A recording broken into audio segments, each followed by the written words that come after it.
tous les postes sont triplés. T'as refait ta défense qui est incroyable. Ton milieu, je sais pas si on en parlera tout à l'heure. Je sais pas si tu fais un gros upgrade. Bon, si un peu quand même. Mais on en reparlera. Et en attaque, c'est ouf. Tu t'attendais à ça, toi, en termes de mercato, 12 arrivées pour presque autant de départs, plus d'ailleurs. Non, mais comme je le disais tout à l'heure, si tu pars d'un postulat où dans ton effectif de la saison dernière, tu as 5 titulaires à garder, la colonne vertébrale, Rouli, Balerdi, Greenwood, Bière, Gouiri et bon, Rabiot, mais bon, on s'est compris.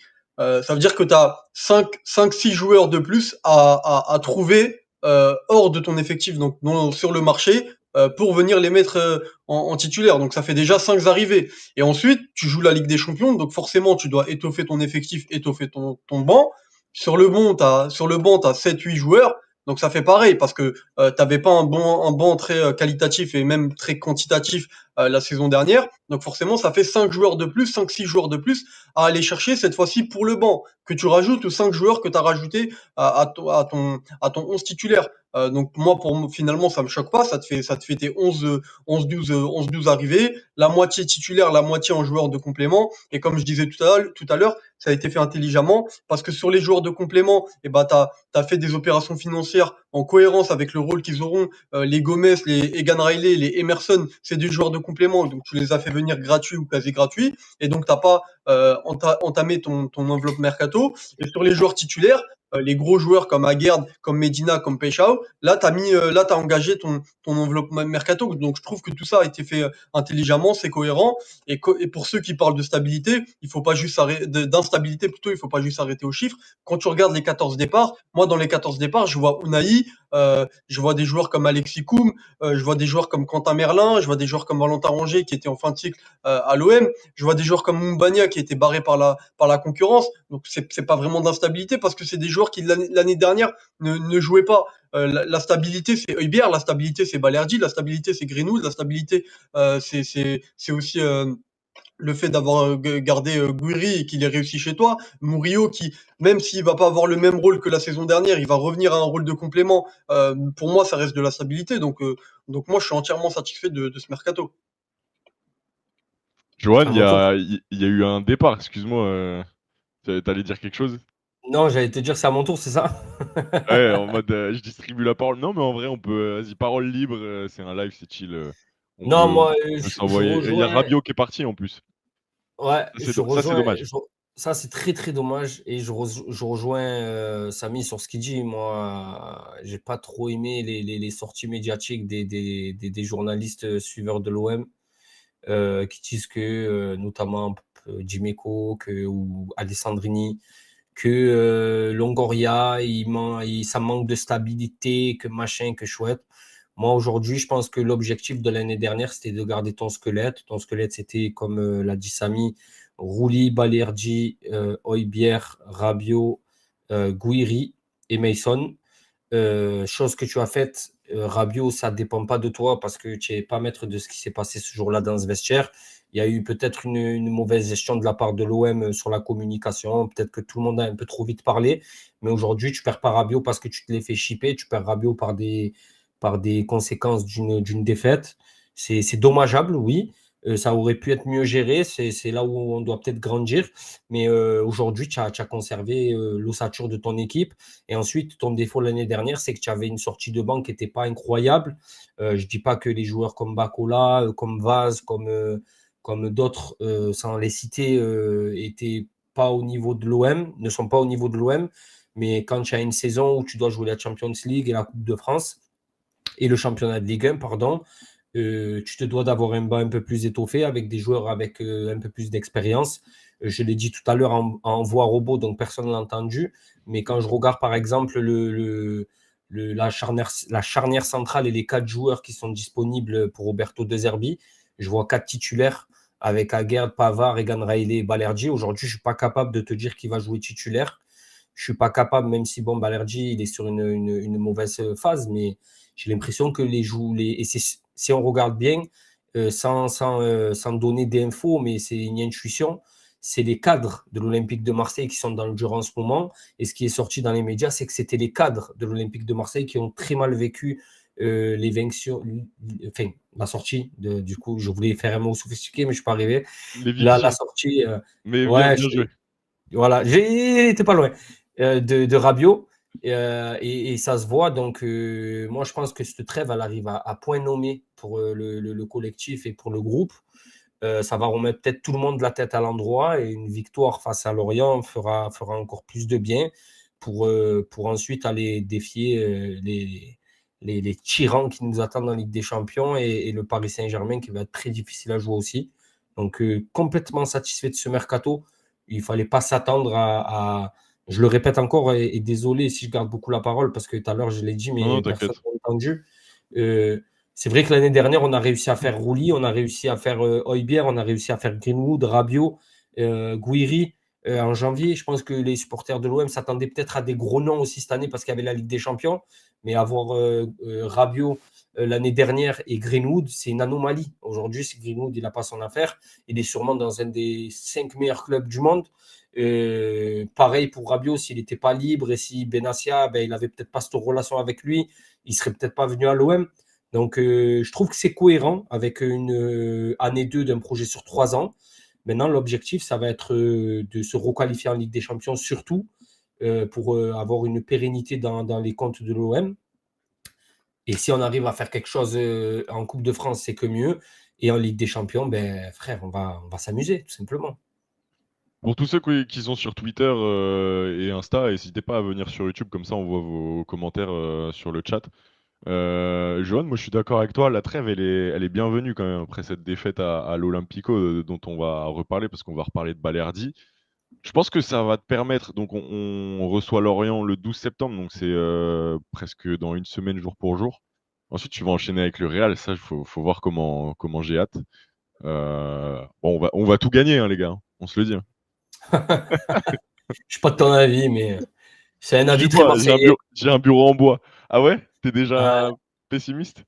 Non, je suis pas du tout un supporter pessimiste, mais j'ai la prétention de dire que je connais quand même un peu le football.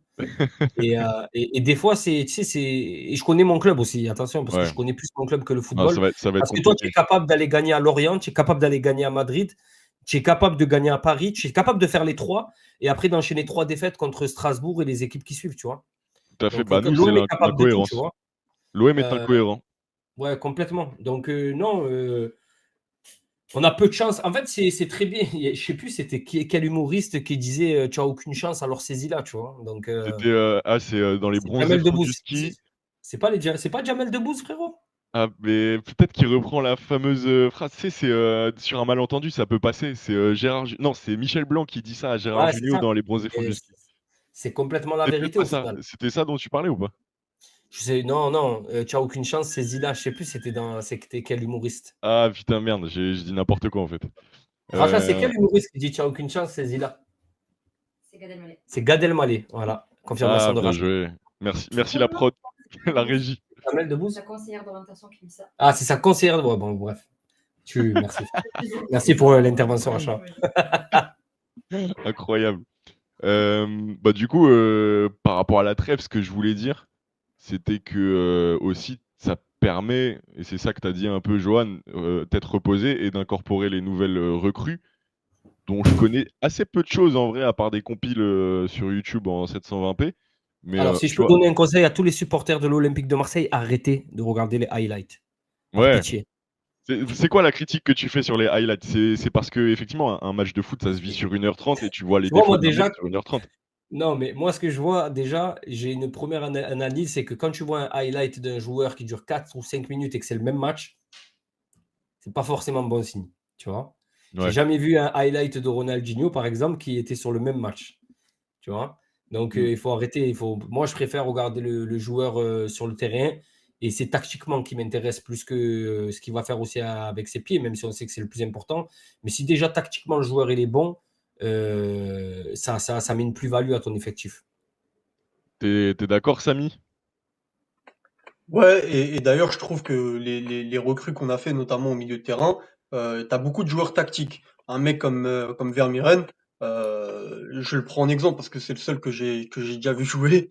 Vermeeren, c'est un mec très, parmi ses qualités fortes, tu as beaucoup le QI football, le fait de voir les choses avant les autres, le fait de lire le jeu et ce qui lui permet de, couper des lignes ou, quand je te disais tout à l'heure, il voit le jeu avant les autres, de voir l'espace, le décalage qui se crée, chez l'adversaire avant que ce même décalage se ferme et je trouve que ça, c'est pertinent par rapport à ce que les difficultés, qu'a l'OM de De Zerbi, bah, de faire la passe au bon moment, quand il y a l'espace, rentrer dans la faille, ne pas perdre la demi-seconde qui va permettre à ton adversaire de se replacer et de fermer l'espace. Ça, c'est quelque chose où il est vraiment très fort. Pareil pour lire le jeu, on sait qu'on a du mal à mettre de l'impact au milieu de terrain, récupérer des ballons. Lui, alors physiquement, il est longiligne, il est un peu frêle, mais il compense ça par un QI foot très développé, ce qui lui permet de lire le jeu et de venir couper des lignes de passe. Donc ça, pour moi, c'est vraiment la recrue la plus pertinente par rapport aux difficultés qu'on a, notamment au milieu de terrain. Après, les autres, O'Reilly, je l'ai pas vu jouer, mais par exemple, O'Reilly, comme je le disais tout à l'heure, ce qui est bien, c'est qu'on sait de lui qu'il peut jouer un peu partout au milieu de terrain.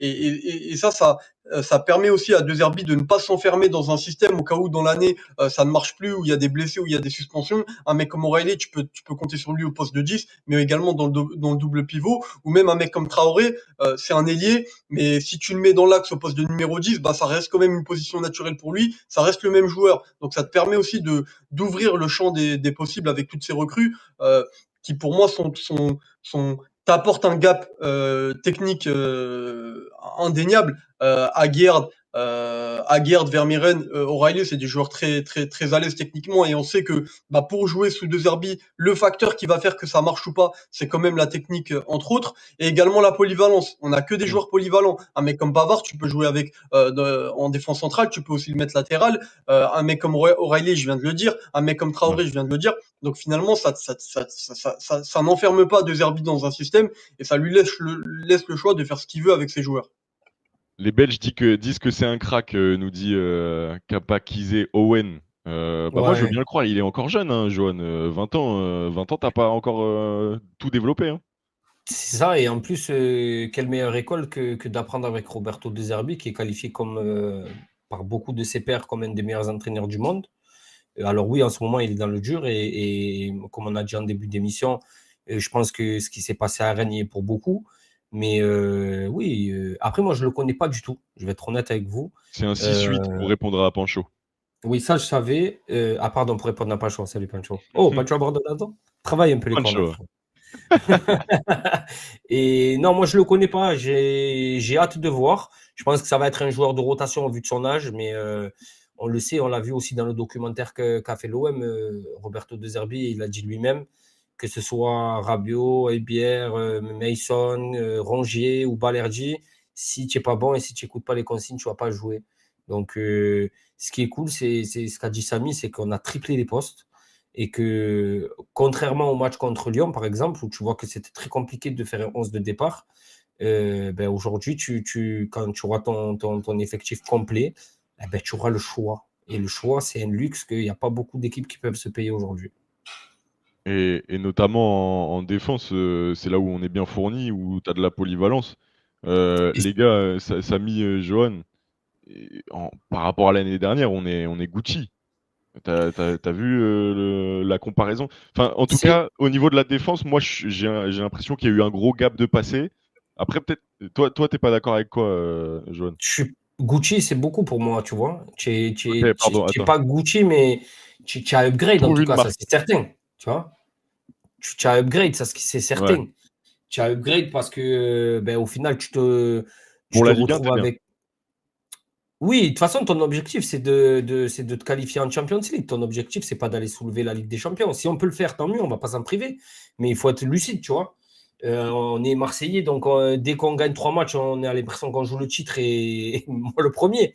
Mais il faut être lucide. Aujourd'hui, quand tu regardes le football et que tu connais le football, que tu regardes ta ligne défensive, et que tu sais que c'est ton axe d'amélioration, tu te dis, bon, maintenant, il va falloir travailler, il va falloir se retrousser les manches, comprendre pourquoi on est tout le temps pris dans le dos. Est-ce que c'est un problème individuel?